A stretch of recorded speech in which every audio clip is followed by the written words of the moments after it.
गुरुदेव paramedical college और वैशाली के Gurudev college of nursing paramedical science और MSJ college of professional education Gurudev educational trust द्वारा संस्थापित संस्थान है। इन सभी कॉलेजों के प्रिंसिपल ने पैरामेडिकल कोर्स एवं नर्सिंग कोर्स के बारे में मीडिया और छात्रों के बीच जानकारी साझा की है। बताया गया कि ये सभी कोर्स मेडिकल साइंस और हेल्थ सेक्टर में महत्वपूर्ण कोर्स है। 12वीं करने के बाद ये सभी कोर्स जॉब ओरिएंटेड कोर्स है, जिनके करने से एक अच्छे करियर की गारंटी मिलती है। इन सभी कॉलेजों में सुव्यवस्थित लैब, क्लासरूम, हॉस्टल और अन्य प्रकार की सुविधाएं छात्रों को दी जाती है। बाहरी मरीजों के लिए भी इलाज की सुविधा कॉलेज में दी जाती है। साथ ही साथ संस्था के संस्थापक डॉक्टर शैलेंद्र कुमार पांडे एवं अन्य ट्रस्टियों ने कहा कि छात्र हित के लिए हर साल छात्रवृत्ति की सुविधा भी दी जाती है। स्टूडेंट्स यहाँ पर एडमिशन लेते हैं, उसमें कुछ स्टूडेंट्स को स्कॉलरशिप दिया जाता है ईयरली, और जो खास करके रूरल एरिया से आते हैं, जिनका फाइनेंशियल बैकग्राउंड पुअर है, उन्हें छात्रवृत्ति दी जाती है। इन्हें क्रेडिट कार्ड के माध्यम से सरकार देती है DRCC, उसके द्वारा इन लोगों को पैसा दिया जाता है। फ्री में इन लोगों को हॉस्टल की फैसिलिटी है, फूडिंग यानी खाने पीने के इंतजाम में फ्री है, रहने के लिए इंतजाम फ्री है। इसीलिए स्कॉलरशिप भी हुआ, रहने की सुविधा भी हो गया और छात्रवृत्ति होगा, और इलाज कर फ्री और कॉस्ट इन लोगों को पढ़ाई होती है।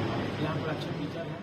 ऐसे तो अगर आप सवाल किए हैं तो सबका कैरियर जिस फील्ड से आते हैं गारंटेड ही है।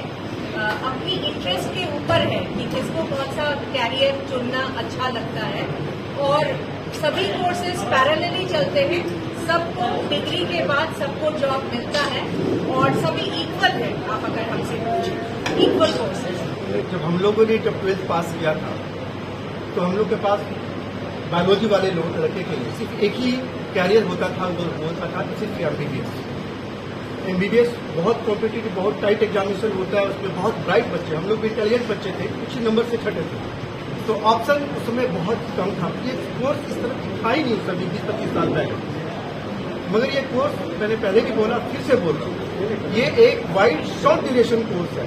मतलब 12th बायोलॉजी पास करना कंपलसरी है, और 4 साल के ग्रेजुएट डिग्री में चाहे फिजियोथेरेपी हो, ऑक्यूपेशनल थेरेपी हो, लैब टेक्नीशियन हो, बीएमएलटी हो, रेडियोलॉजी हो, ये सारे ग्रेजुएट लेवल की डिग्री है जो वर्ल्ड वाइड वैलिड है। और मैं एकदम दावे के साथ कहता हूँ कि जो भी लड़का या लड़की जो थोड़ा सा भी इसमें अच्छा मेहनत करता है, उसको जॉब के लिए नहीं भटकना। ये सबसे बड़ी बात है। आपको जॉब के लिए नहीं करना होगा, जॉब डेफिनेटली मिलेगा, कम पैसे का मिले, ज्यादा पैसे का मिले, ये मैं नहीं करता।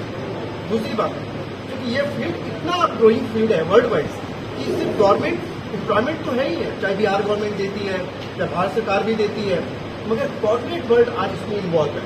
इंडियन एयरलाइंस, जितने भी आप बड़ा फार्मास्यूटिकल कंपनी आपके नाम सुने हुए, देखते होंगे, सब लोग आज ऑक्यूपेशनल थेरेपिस्ट, फिजियोथेरापिस्ट, रेडियोलॉजिस्ट अपने अपने हॉस्पिटल में, अपने अपने हेल्थ केयर सिस्टम में हायर करती है विद गुड पैकेज।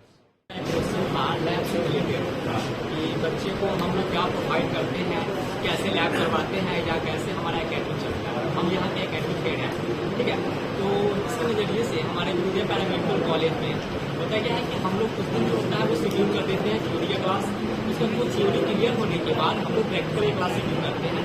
बट यहाँ होता क्या है कि जितने भी यहाँ पे कॉलेज हैं, सभी में नॉर्मल जितने भी पेशेंट होते हैं उनका ही प्रैक्टिकल कराया। तो हमारे यहाँ भी वो सुविधा उपलब्ध है, और हमारे पास हाईटेक मशीन भी है जिसको हम लोग ऑटोमेटेड मशीन के नाम से जानते हैं, उसकी भी सुविधा है।